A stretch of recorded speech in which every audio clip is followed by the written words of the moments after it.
It's a great pleasure to be here with Jackson, with Major Jackson and with you. And when I was an 11 or 12-year-old girl who loved poetry already, what a thought to be invited to speak to a bunch of professionals. I like to tell my students, I was never even an English major. I know Jackson was a business major or something. So I studied classics and then comparative literature, but I was able to sneak in poetry. I'm going to make a few fairly disconnected, but I hope helpful remarks about poetry as a subject, and then talk rather quickly about two of the poems that Lonnie will put up on screen, and then maybe flip it over to Major, possibly with some questions or later, and then he'll do something, flip it back to me. So I would say there are a lot of paradoxes around poetry. It's big and it's small. It's a big, varied topic, but poems can be small enough to just look at them on the subway, look at them on a small screen. That's a great advantage of poetry. One reason it's thrived during the pandemic. It's easy to read in a short space, lyric poetry, not epic. Poetry could be called fast and slow. I'll talk more about that. Public and private. I think one of the things that appealed to me about poetry from the time I was quite young was that you could talk about your private world, but the public world came to meet it. There was that kind of line of demarcation or line of tension inside and outside. Poetry addresses universals like nature, love, and death. It's also extremely personal and private, and it seems to be able to hold all that in suspension. Poetry is famously impossible to define. In his new book, Rhymes Room, Brad Lighthouser says, any definition of poetry, however much you try to blow it up like a balloon, will pop if you put it under enough pressure. Poets are always being asked to talk about what's special or individual or unique about poetry, and they come up with very large formulations, which are heartfelt, but maybe not always that helpful. So I'm just suggesting that there's no one formulation that works for everybody.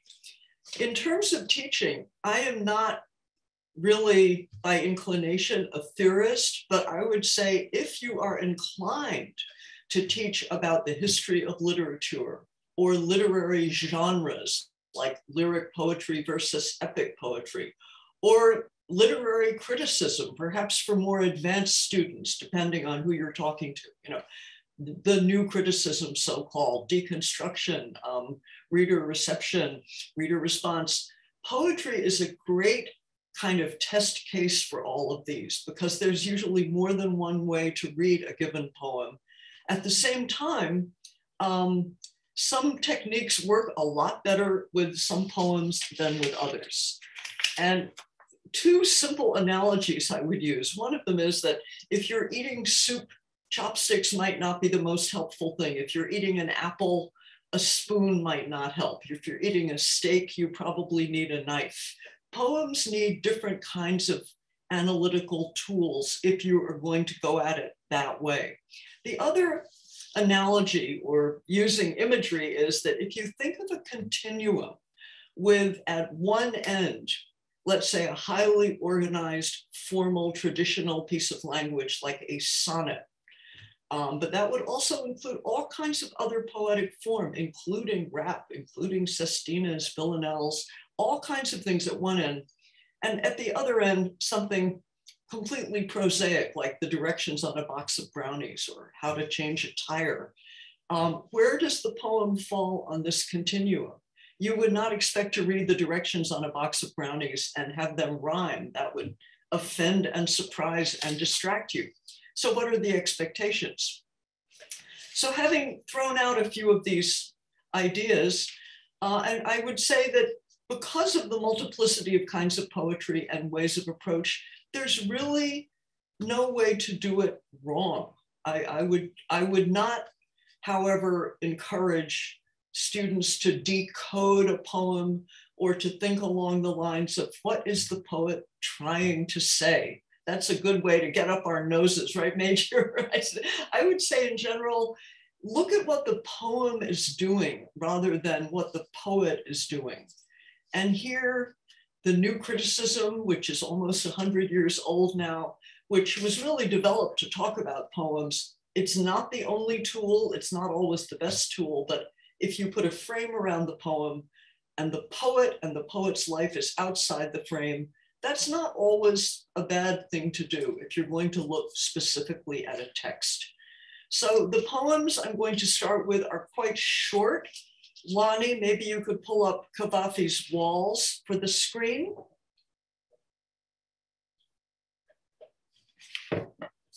Great.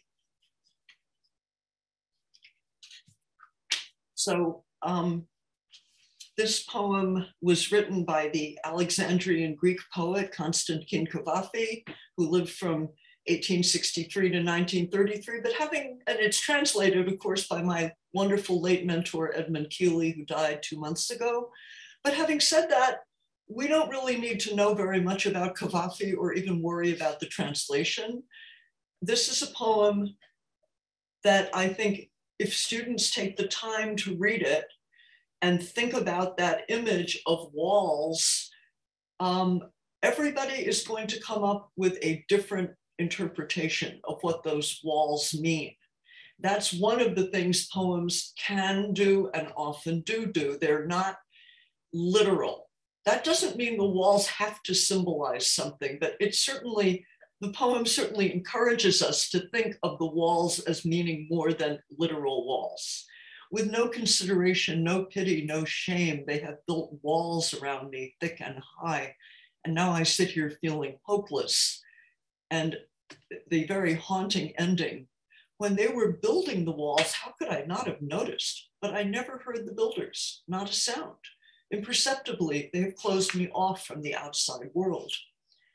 And I have read this poem on and off in Greek and in English since the 1970s. And three things it's meant to me over the years, because poems can change for us. First, I thought about Cavafy's Greek, which was not difficult, and understanding that. It rhymes in Greek. And then quite a lot later, when my late husband had a still undiagnosed dementia, and then it was diagnosed, the walls seemed to me to mean a condition that I had somehow failed to notice as these walls were going up around me. Did that mean that that's what Cavafy had in mind? Not necessarily, probably not. But is that a meaning that the poem can bear? Yes. And now during the pandemic, those walls have yet another meaning. We could also say, okay, Cavafy was gay. Maybe the walls refer to his sexuality or the way he felt himself to be enclosed or ghettoized or something. There's really no limit to what this little poem can mean. In general, I would say lyric poems, rather than telling a story, tell you how it felt, tell you in one quick take what is in the poet's mind. There are many exceptions to that rule, but I like the speed of a lyric poem. I'm not particularly a narrative poet myself. There are wonderful narrative poems, but having talked about speed, I want to talk about slowness for a minute before we get to the Frost poem. Many wonderfully helpful critics. I'm thinking of David Mickich in his book, Slow Reading, and I'm thinking of Brad Lighthouser's new book, Rooms, and Elisa Gabbard's recent piece in the New York Times, which I should have linked to, all emphasize that poetry encourages us to read slowly. If a poem is short, we have plenty of time to read it slowly. And Gabbard says poems leave something out. I like that. So if you are teaching a poem that's as short as Walls, I would have students read it aloud. I would have students write about it a little bit. And one other thing you could do is have students imitate it. I've had a lot of luck having students imitate Homeric similes, for example. The idea is not to decode or translate or paraphrase. This poem is too easy to be paraphrased, but what is this poem saying to you? Okay, Lonnie, next poem, which is right underneath. This is a very, very different kind of poem, and it could invite a lesson on the sonnet form. It is a Shakespearean sonnet, although it doesn't feel like Shakespeare. It was written a lot later. And there are many, many ways of approaching it. I'm just going to mention a couple. One of them is that as a classically chiseled, perfect sonnet, it provides a lesson in meter, if you're interested in that, in iambic pentameter. And because Frost likes monosyllables so much, you can actually count the 10 monosyllables. For example, in 2 lines, be that as may be, she was in their song, and the final line, and to do that to birds was why she came. She is Eve, we see that in line 3. So the poem is also a lesson in allusion. I think many students would get the Garden of Eden reference, and allusion is a wonderful tool of a poet. Notice that Cavafy's poem uses an image, a symbol, but he's not really interested in allusion. So Frost was very interested in what he called the sound of sense. And Frost liked to say that if you heard 2 people in the next room through the wall, you could tell whether they were making love or fighting, even if you couldn't make out the words they were saying. And I'm just going to, I think I'll quickly read this one because it's so beautiful. And then I will hand things to Major. Never again would bird's song be the same. And by the way, that's a line in the poem. He, and we know that he is Adam, because we see who goes with Eve, he would declare and could himself believe that the birds there in all the garden round, from having heard the day-long voice of Eve, had added to their own an oversound, her tone of meaning, but without the words. Admittedly, an eloquence so soft could only have had an influence on birds when call or laughter carried it aloft. Be that as may be, she was in their song. Moreover, her voice, upon their voices crossed, had now persisted in the woods so long that probably it never would be lost. Never again would bird's song be the same. And to do that to birds was why she came. Frost's 10 monosyllable lines can usually be emphasized differently. And to do that to birds, or and to do that to birds, and to do that to birds. Many ways of saying that. And he's, I don't know if you call this a midrash, but this is not in the Bible. It's not in Genesis. He's taking the idea of the Garden of Eden, the first man, the first woman, language, and the animals around them, and doing something beautiful with it, very compactly.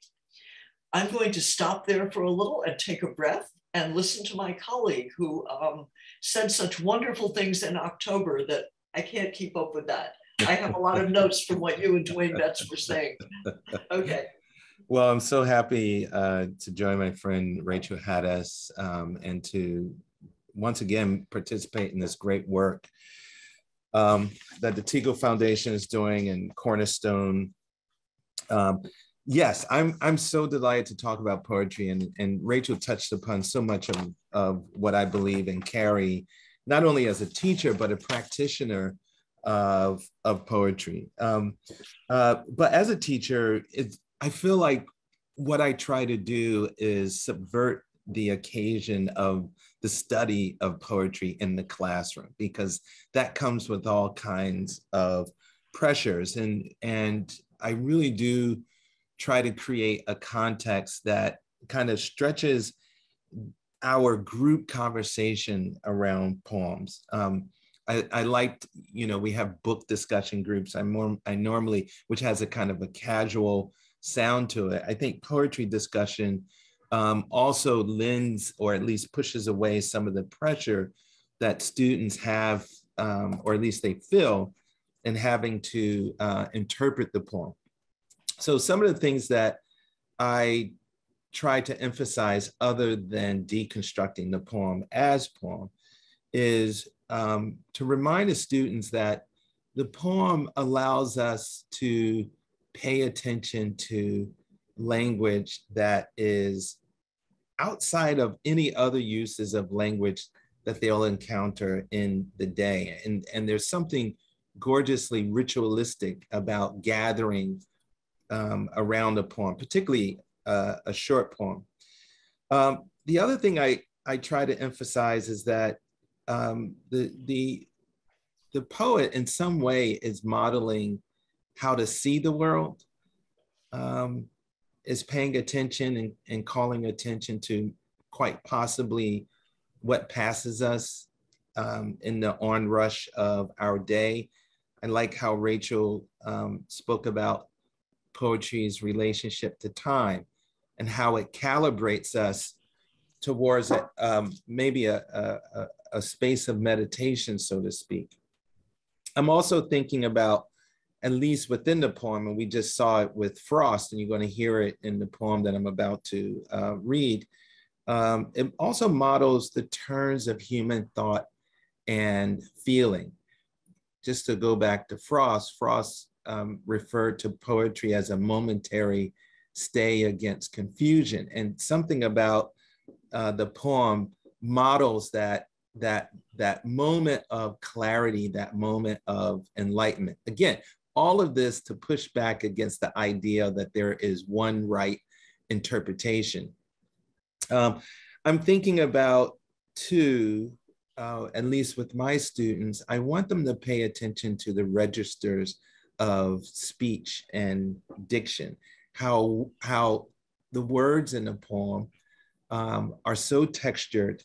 They carry, not only in their saying, but they carry, once they're said, a kind of in the body, in the mouth, they kind of live there in a way, as well as in our, particularly when we utter them out loud, they enter us. There's some poems that over the years that I have committed to memory because I like how I feel after I've uttered the poem or recited the poem. I have this, I normally don't stick to it, but I have this challenge that I begin every semester where I tell the students that if I recite more poems than they as a collective, often it's 12 of them, 12 to 15, then the highest grade they can get is a C.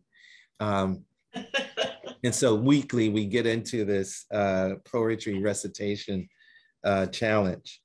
Poems also occasion a look towards not only how the poem is constructed in terms of its kind of elements, but also its argumentation, or if it's not an argument, at least embedded within the syntax and the sentence and the line, a certain kind of movement that I think is important to pay attention. Finally, poems are often in conversation, not only with human experience, but also with the past and other areas of human knowledge and study.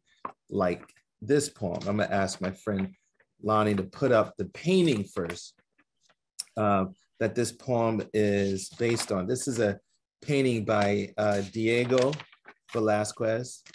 It's titled Kitchen Maid. The Kitchen Maid, or the mulatto, or the kitchen maid at Emmaus. Diego painted this along with several other paintings. I think the term is, it's kind of related to a still life, but it's a particular kind of Spanish still life called a bodegon as in bodega. And they were often scenes, kind of domestic scenes. And I'm particularly interested in the figure that is dead center in this painting, which would have been a indentured servant or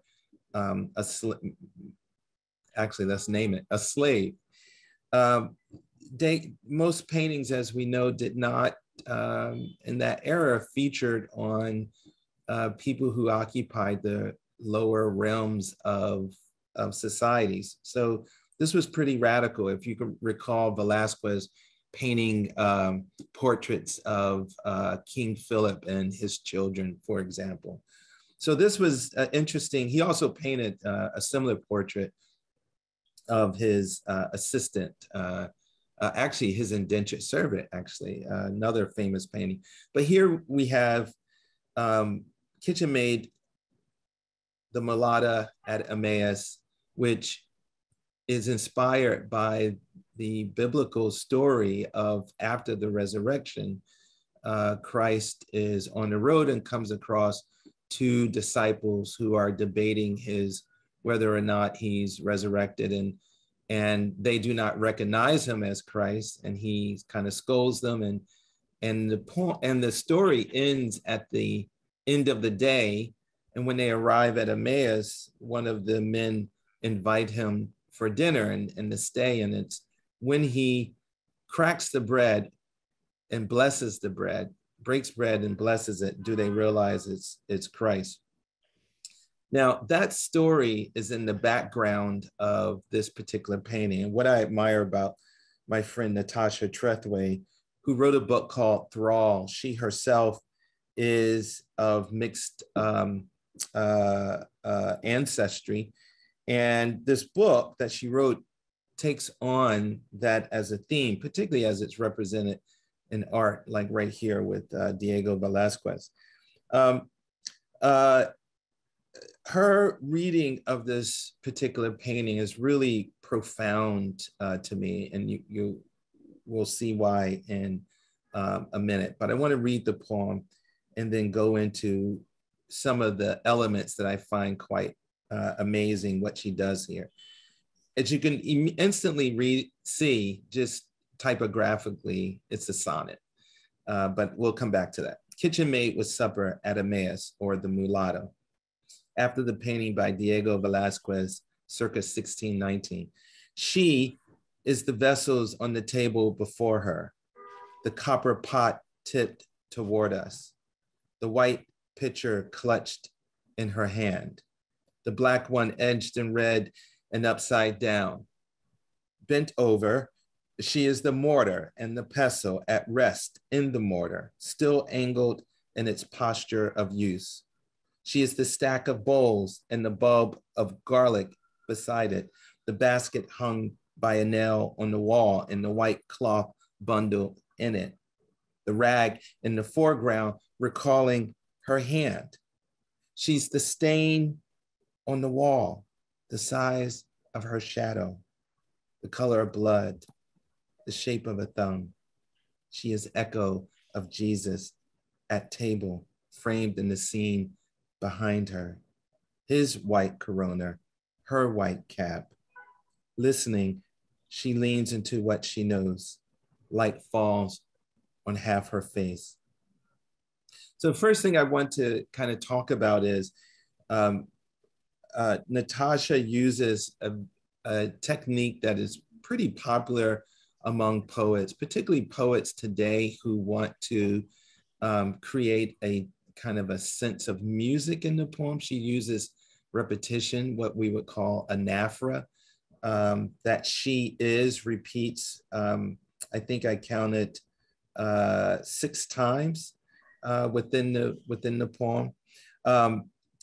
That anaphora is attendant to the main thrust of the poem, which is to kind of catalog these particular objects, the vessel, the white pitcher. That makes sense. This is part of a tradition of poetry called ekphrasis, poems about paintings. The important part of ekphrasis is the literal description. The other part of ekphrasis here is interpretation.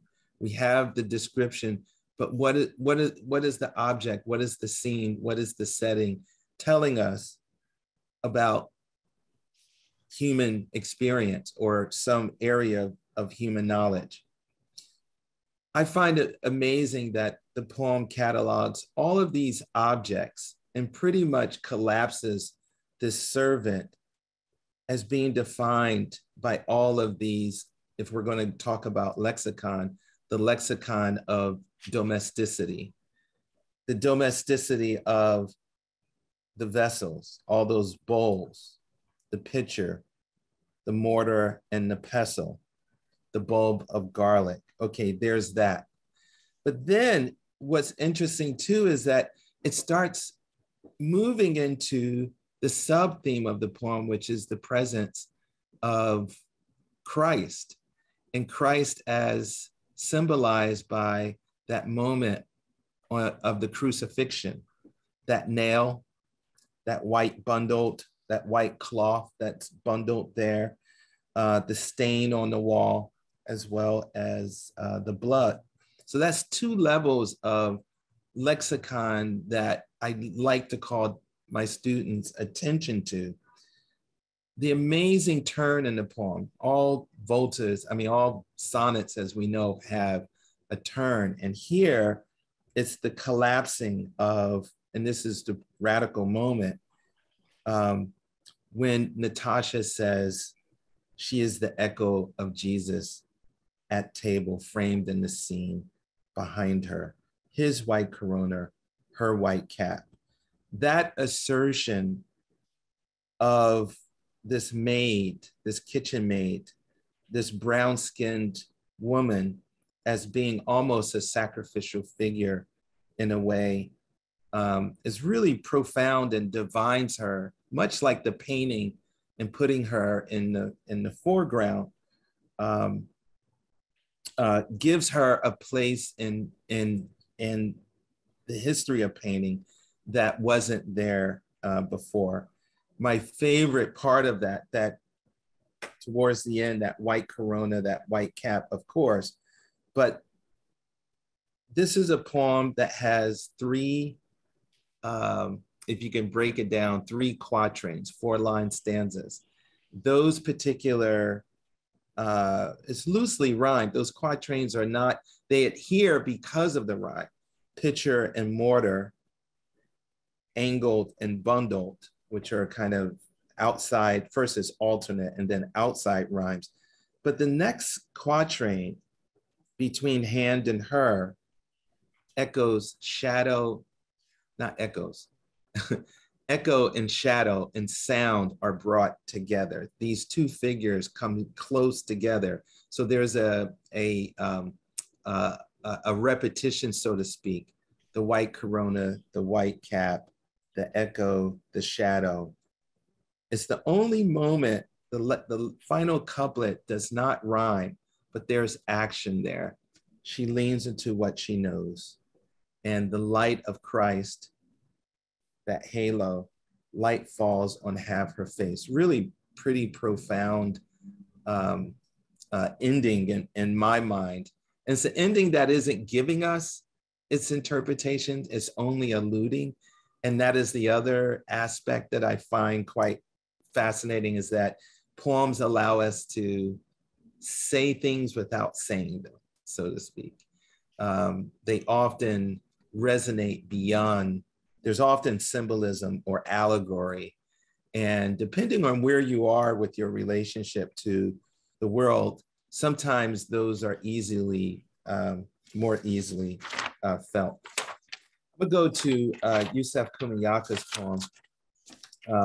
Somewhat different, but they share this thing, which is, part of the reason why I go to poetry is I want to encounter the world, and I want to encounter the world in all aspects of the human experience.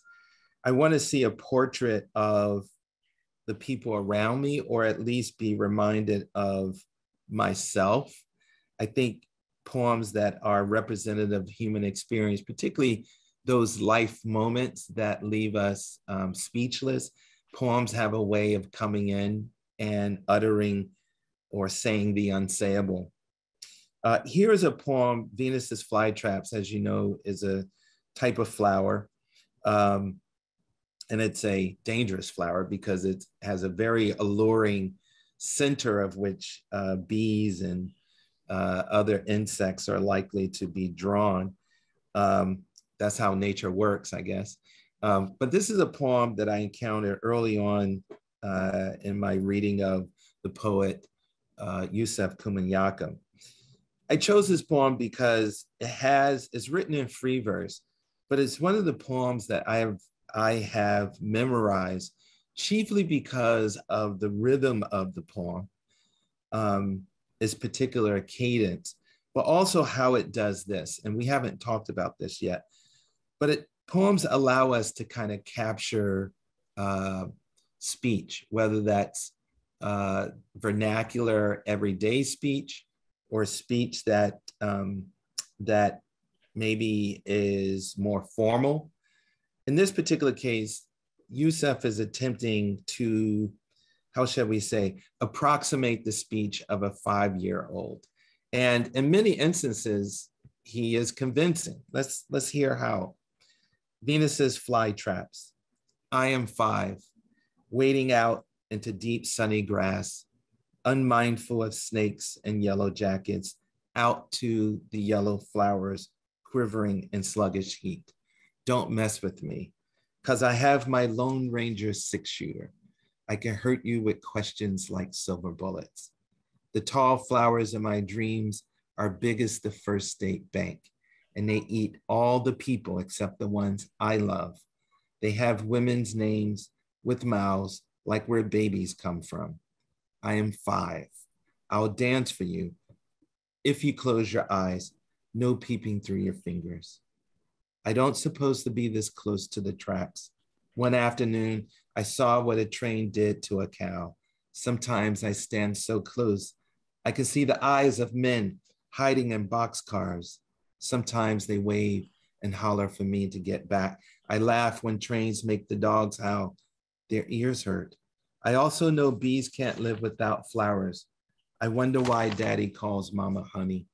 All the bees in the world live in little white houses, except the ones in these flowers, all sticky and sweet inside. I wonder what death tastes like. Sometimes I toss the butterflies back into the air. I wish I knew why the music in my head makes me scared, but I know things I don't suppose to know. I could start walking and never stop. These yellow flowers go on forever, almost to Detroit, almost to the sea. My mama says I'm a mistake, that I made her a bad girl. My playhouse is underneath our house, and I hear people telling each other secrets. I mentioned earlier about part of this poem's allure for me, and part of my experience of the poem is its particular cadence and its rhythm. Now, some of that is ode to these, what I call graduated tercets, in a way the poem is enacting out that waiting out, that wandering out. And let's just say the speaker of this poem, if it's a 5-year-old, it's a very precocious 5-year-old. It's a 5-year-old that is curious. It's a 5-year-old that takes the natural world as their playground. But also, 5-year-olds can also be petulant. Don't mess with me, because I have my Lone Ranger 6-shooter. I can hurt you with questions like silver bullets. There's a moment, much like, it's not a big moment, but there's a moment where we encounter maybe popular culture. Everyone remembers, not everyone, this generation today probably don't remember the Lone Ranger, but there's an illusion. And that's something that I like when poems are kind of textured that way. And that's something to kind of call attention to, how, what in the world constellates in a poem, whether it's a painting, a biblical story, popular culture. Those make conversations around a poem quite fun, I find, for students. But the movement of this poem towards its particular ending very much has to do with the kind of meandering quality of the kid going through the natural world. And that's what I find mostly convincing about young children, particularly precocious children. I was talking about earlier about the pitch of language and how language can carry allegorical or symbolic meaning. And there's a sense of danger throughout this poem, but there's also a moment in which I feel, if not intentionally, maybe coming from the poet's subconscious, I can see the eyes of men hiding in boxcars. And as we know, boxcars have a very nefarious place in the history of the Holocaust or World War II. Something about how that word, if again, not intentionally, resonates throughout this particular poem. There's something called mimesis, when language enacts what it's saying. And so both in shape and also in terms of its movement, I find this to be one of the great pleasures that I like to introduce students to. Rachel, should we converse, have a conversation? I wanted to comment a little. What wonderful poems you've chosen. I would want to teach that terrific Komunyakaa poem, maybe side by side with Elizabeth Bishop's In the Waiting Room. Because they're both about very articulate children who say, I am 5, I am almost 7. That's right. And they both have a sense of danger. That's an absolutely terrific Komunyakaa poem. I didn't know it, so thank you. And I wanted to say quickly that the choice of the Trethewey poem is a great example of how a not long poem, a sonnet, can provide so many vectors. Your words constellate. So if I could just, count them, there's a biblical reference, a biblical allusion. You could teach a little bit about art history, Velázquez, the particular genre of still life, ekphrasis, anaphora, the sonnet form, intertextuality, right. And yet you don't have to talk about all those things, but they are all relevant and helpful to the poem. And then you could bring in Trethewey's own mixed ancestry, which I sort of see reflected in the last line of the poem, possibly. That's right. That's right. And yeah, please. No, go ahead. That's it. No, I was thinking about the point you made about really what we're talking about is kind of the intertextuality of a poem, not to bring in too many kind of fancy words here, but poems emerge out of the world that we live in and that we've encountered. And I find them to be great launching points, a space of launching into other kinds of conversation. If not how language works, then like you said, at least, there's ekphrasis here. There is biblical text, how biblical text is read. I'm thinking of the Frost poem, you called it Midrash. I was thinking about Apocrypha. I've always wondered about that story, to be honest, about the road to Emmaus. Right.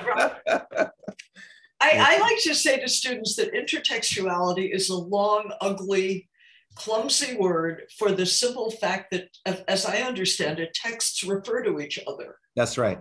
They talk to each other. Let me say a couple of words about the Stallings poem. We don't have much time, and I'm not going to read it, but one thing that Major and I keep sort of tag teaming each other, which is, I think, how it's supposed to work. I wanted to mention another point I like to make to students, that lyric poems, short poems, are very rich in pronouns, the way certain parts of our bodies are rich in capillaries. If you're drawing blood, you want to get it from your thumb, not from your shin. And the I in the Komunyakaa poem appears to be kind of autobiographical. The Trethewey poem is at more of a distance, third person. The Frost is at more of a distance. And then Stallings' First Love, a Quiz. The important thing is that it's all in the first person, but we are offered a number of different options. Students really enjoy the fact that this is a multiple choice quiz and they try to take it. And I love the fact that the end of it is all of the above. Now, just very briefly, intertextuality. This is a retelling in the interesting form of a quiz of the story that many, many people know and many poets have been inspired by, including Evan Boland, Louise Glick, just mentioned too, and Stallings, that is told in the Homeric hymn to Demeter of Persephone and Demeter, and Persephone being abducted by Hades and having to eat that those pomegranate seeds. It's an enormously rich, suggestive story, and it's very short in the Greek, just the way the book of Genesis begins with a really short account of Adam and Eve and the apple, but you know, that turned out to be a really important story. And one thing that Stallings is doing is playing riffs on time. A souped up Camaro. I bet Major knows better than I do what a Camaro is. He came up to me in a souped up Camaro. What's constant in all of these versions is the idea that an innocent girl is attracted to a bad boy. Although the Homeric hymn to Demeter doesn't say that Hades is bad. And I love the detail in the third stanza, he was my uncle. And I thought, ooh, how creepy is that? But actually Hades is Persephone's uncle. And when my students read the Homeric hymn to Demeter, they want to say Hades is evil and shameless, but the Greek doesn't say that. That's all interpretation. Anyway, talk about layers of diction. It becomes extremely beautiful and elaborate toward the end. My mother weeping and walking the earth, that's very close to the Greek. At other moments, it's a high school girl, awkward at a dance or something. And Stallings has a lot of fun with it, but as Major said of the Komuniaka poem, there's a feeling of danger in it.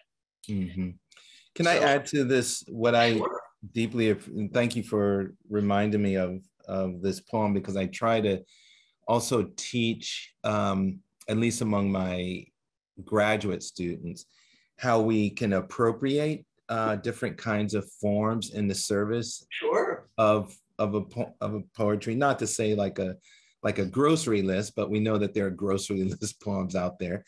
But the quiz here, this makes this poem feel beautifully experimental in a way, kind of testing the limits of a quiz by doing a retelling of a very important mythic and a very rich and important mythic story. But even the retelling, right? Even the retelling has this fantastic work of rendering the myth relevant to our particular times.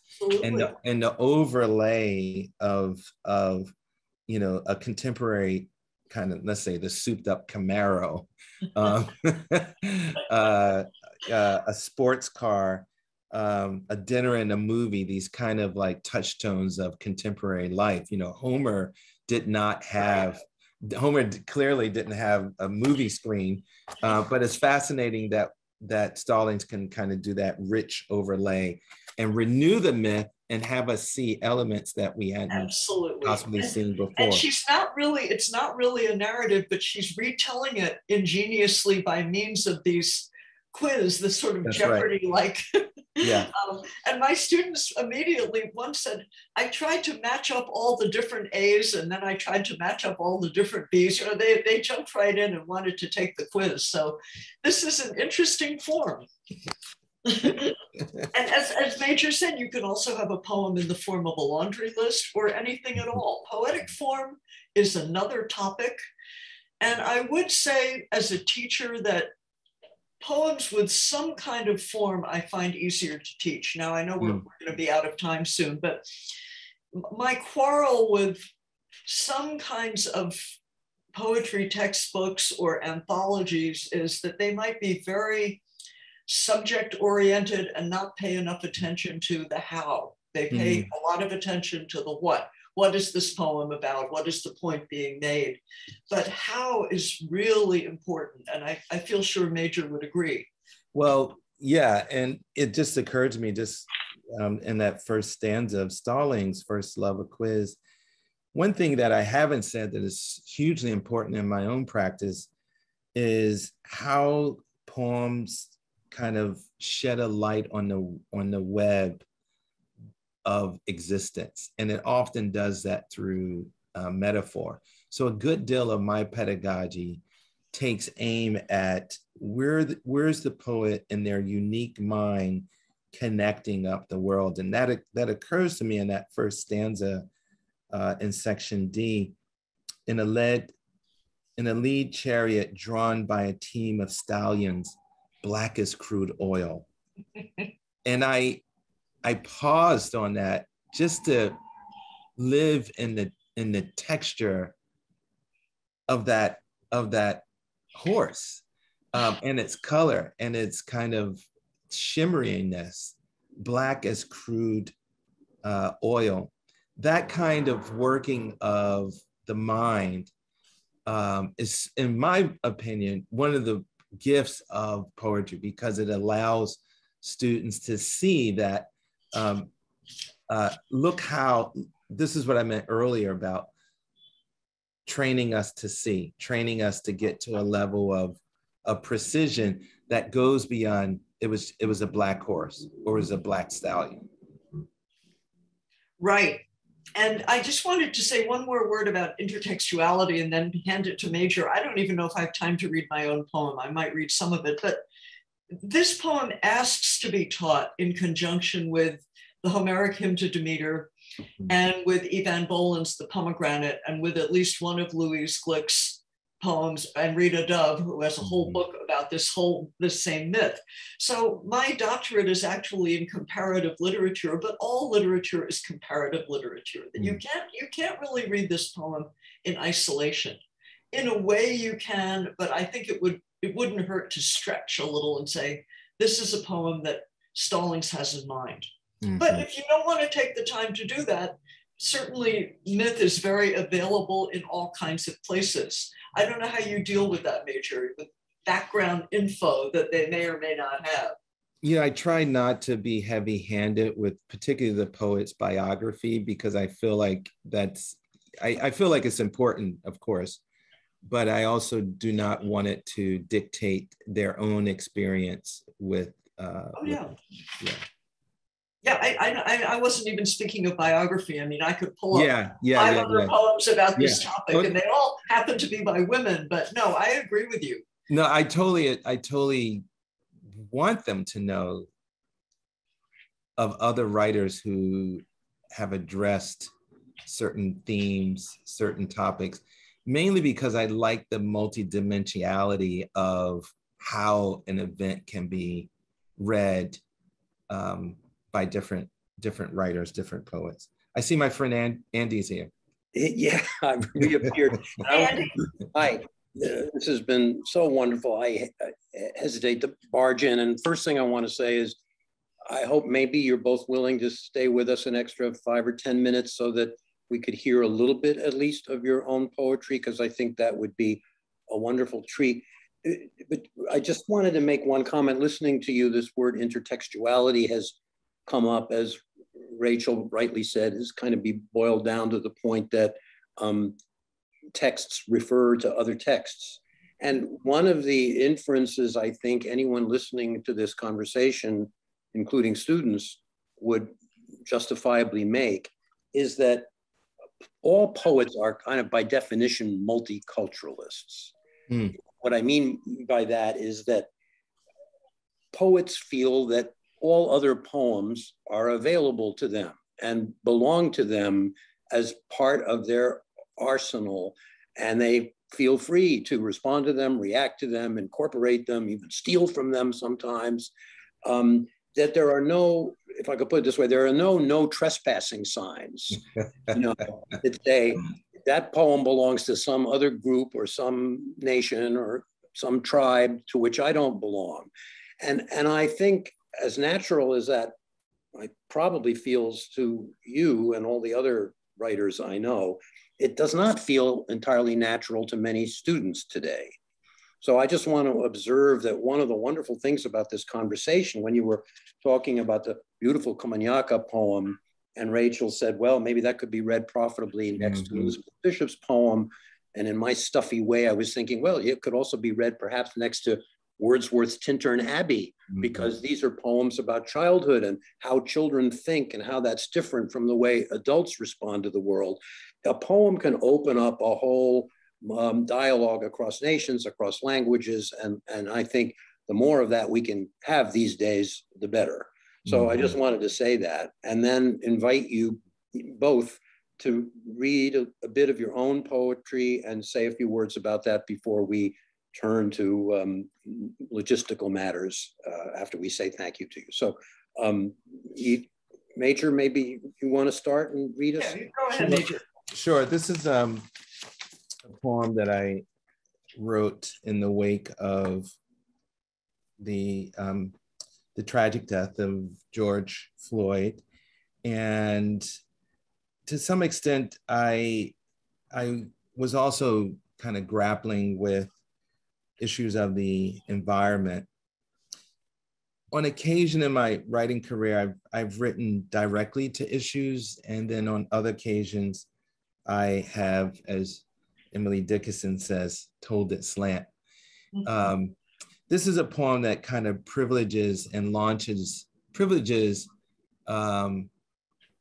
a way of seeing and thinking about race and class and the environment that makes me accountable, that has me become accountable again to my art, but also a purposeful art. And not every poem do I feel needs to address big issues, but every now and then I feel like I have to calibrate. Nonetheless, the influence, speaking of what Andy just said about influence, this poem was influenced by a poet, Jewish American poet that I just admired deeply and found such inspiration, the poet Philip Levine, who kind of has a poem that begins this way. Let me begin. Let me begin again as a quiet thought in the shape of a shell, slowly examined by a brown child on a beach at dawn, straining to see their future. Let me begin this time knowing the drumming in my dreams is me inheriting the earth, is morning lighting up the rivers. Let me burn my vanities, old music in the pines, sifters of scotch, a day moon like a signature of night. This time, let me circle the island of my fears only once, then live like a raging waterfall and grow a magnificent mustache. Let me not ever be the birdcage or the serrated blade or the empty season. Dear glacier, dear sea of stars, dear leopards, disintegrating at the outer limits of our greed. Soon we will encounter you only in motivational tweets. Reader, I should have married you sooner. This time, let me stop like the prophet who believes he's seen infinity. Let me run at breakneck speeds toward sceneries of doubt. I have no more dress rehearsals to attend. Look closer. I am licking my lips. Let me circle the island of my fears only once is so beautiful. I think Major students are so lucky to have his kind of generosity and groundedness and range of reference. And I would never call his poetry sentimental, but it has a kind of joy in it, which is a very precious quality. We're living in a time when there's such a sense of threat. Yes. And I hope that your students feel reassured to be in the room with you. I bet they do. Thank you, Rachel. Beautiful poem. Okay, well, I'll read my poem, and it doesn't deal with public events directly, but in a way, Majors doesn't quite either. But this was written late in 2016, early 2017. Trump, I think, had been elected. My granddaughter had just been born. My mother-in-law was dying. All these things happened in a period of weeks. And, you know, is the poem true? Well, I play with the truth a little bit, but yeah. And when I start rhyming, I've recently used rhymed tetrameter couplets, da-dum, da-dum, da-dum, da-dum, without really making a conscious choice. It's what I do, and that makes it easier to write. So to string all these different thematic beads together on the string of a meter. W.H. Auden, a poet who is very important to me, uses this. rhymed tetrameter couplets in a long discursive poem like New Year Letter. So this does have a precedent. Love and dread. A desiccated daffodil, a pigeon cooing on the sill. The old cat lives on love and water. Your mother's balanced by your daughter. One faces death, one will give birth. The fulcrum is our life on earth, beginning, ending in a bed. We have to marry love and dread. Dark clouds are roiling in the sky, the daily drumbeat of the lie, steady, no crescendoing. This premature deceptive spring forsythia's in bloom already. The challenge, balance, keep it steady, now sniffing daffodil's aroma, now Googling a rare sarcoma. The ghost cat's weightless on my lap. My mother's ghost floats through my nap as dearest heart we lie in bed. Oh, we must marry love and dread, must shield our senses from the glare and clamor of chaos everywhere. Life bestows gifts past expectation. It's time to plan a celebration, dance at the wedding, drink and sing, certain that summer follows spring, that new life blossoms from the past. The baby is the youngest guest. But just how long can we depend on a recurrence without end? Everything changes, even change. The tapestry of seasons strangely stirs in an uneasy wind that teases dreamlike through the mind. I reach for you across the bed. Oh, how to marry love and dread. It's a gorgeous poem, Rachel. Oh, thank you. It's a gorgeous poem. Those, that tetrameter has a jauntiness that kind of creates a level of levity as you're asking some very important, serious questions. One of my favorite rhymes here is aroma and sarcoma. that created a belly laugh when I read it. Well, there aren't too many rhymes for either of those. But it's also gorgeously Auden-esque because there's something, there's something, what's the word? Understated, but also really heavy here. Your ear is just so attuned, must shield our senses from the glare and clamor of chaos everywhere. I mean, there are moments I know as someone who has a relationship to form, maybe not like some of my peers, but when you nail a line like that, or you can hit a line that's so humorous, the baby is the youngest guest, there's the joy of making. I pictured you just smiling throughout this. Well, it was fun. It is fun. And marrying love and dread is something that your poem does too. I mean, there's a lot of affection in your poem, but there's an acknowledgement of apocalypse. So aren't we lucky to be able to teach this incredible art, Yeah. And I would say that my Rutgers students, who are hugely diverse, it's one of the most diverse schools in the country, and they don't have a problem with Greek mythology. They don't say these people don't look like me. They get right to the heart of it right away. Yeah.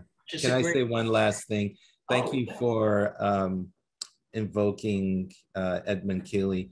My Greek poet is George Sepphoris, but of course I read a lot of Kavafi, but he translated so many important Greek poets, and I heard of his passing and just thought about his great contribution to American letters as a translator. It was, thank you, Major. I'll send you a little tribute I wrote to him. He was a wonderful teacher and mentor, and immediately sort of regarded me as a fellow traveler, not in the political sense, but he was very welcoming to his students. And he knew Sepphoris and translated Sepphoris as well.